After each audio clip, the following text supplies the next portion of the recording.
Hello bachcho, let us read this question. So the question says the stopping potential V for photoelectric emission from metal surface is plotted along y-axis and frequency of incident light along x-axis.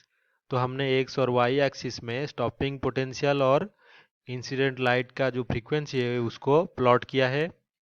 A straight line is obtained as shown. तो उससे क्या हुआ, एक straight line हमने obtain किया.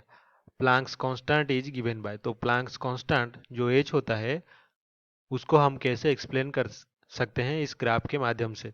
तो क्या ये स्लोप ऑफ द लाइन होगा, इसका मतलब जो लाइन का स्लोप है तो क्या वो एच होगा, या फिर product of slope on the line and charge on the electron. क्या ये प्रोडक्ट होगा स्लोप ऑन द लाइन और चार्ज ऑफ इलेक्ट्रॉन के, या फिर product of intercept along y axis and mass of electron, या फिर product of slope and mass of electron. इन चारों में से कौन सा होगा ये हमें फाइंड आउट करना है. तो इस क्वेश्चन को सॉल्व करने के लिए हमारा की कॉन्सेप्ट जो है ये सबसे पहले जानना जरूरी है. तो की कॉन्सेप्ट हमारा है फोटो इलेक्ट्रिक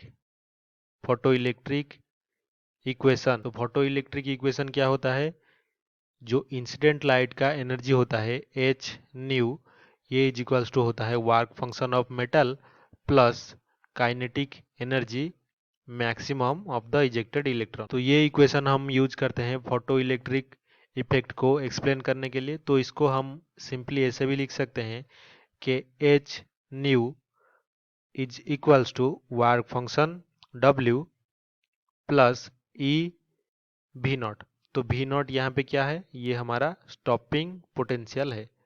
स्टॉपिंग पोटेंशियल. तो अभी इसको अगर और सिंप्लीफाई करें, जैसे कि हम इस ग्राफ में इसको प्लॉट कर सके, तो ये हो जाएगा V naught is equals to H divided by E into nu minus work function.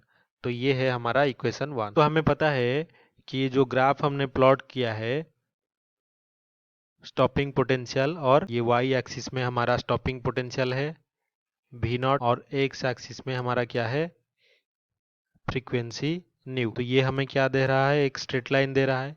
तो हमें पता है जो इक्वेशन होता है स्ट्रेट लाइन का, इक्वेशन ऑफ स्ट्रेट लाइन हमें पता है कि y is equals to m x plus c होता है. तो इसको इक्वेशन 2 दे देते हैं. तो दोनों इक्वेशन को अगर कंपेयर करें तो यहाँ पे एम हमारा क्या है, स्लोप है ग्राफ का. तो दोनों इक्वेशन को कंपेयर करने पर, कंपेयरिंग इक्वेशन 1 एंड 2, जो स्लोप एम होगा is equals to H divided by c होगा, ई होगा क्लियरली. तो यहाँ पे जो प्लैंक्स कांस्टेंट एच होगा वो एम इंटू ई होगा. तो एम यहाँ पे क्या है, slope of straight line into charge of electron, charge of electron. तो यही हमारा फाइनल आंसर होगा. तो अगर ऑप्शन देखें तो पहला ऑप्शन है स्लोप ऑफ द लाइन, तो ये गलत होगा. ऑप्शन 2 क्या है, product of slope of the line and charge of electron, तो ये सही होगा क्योंकि यही हमने फाइंड आउट किया. Third option product of intercept along x mass of electron, तो ये भी गलत. और fourth option product of slope and mass of electron, तो ये भी गलत. तो ओनली ऑप्शन 2 इज करेक्ट. यही फाइनल आंसर है. I hope you have understood this well. Best of luck.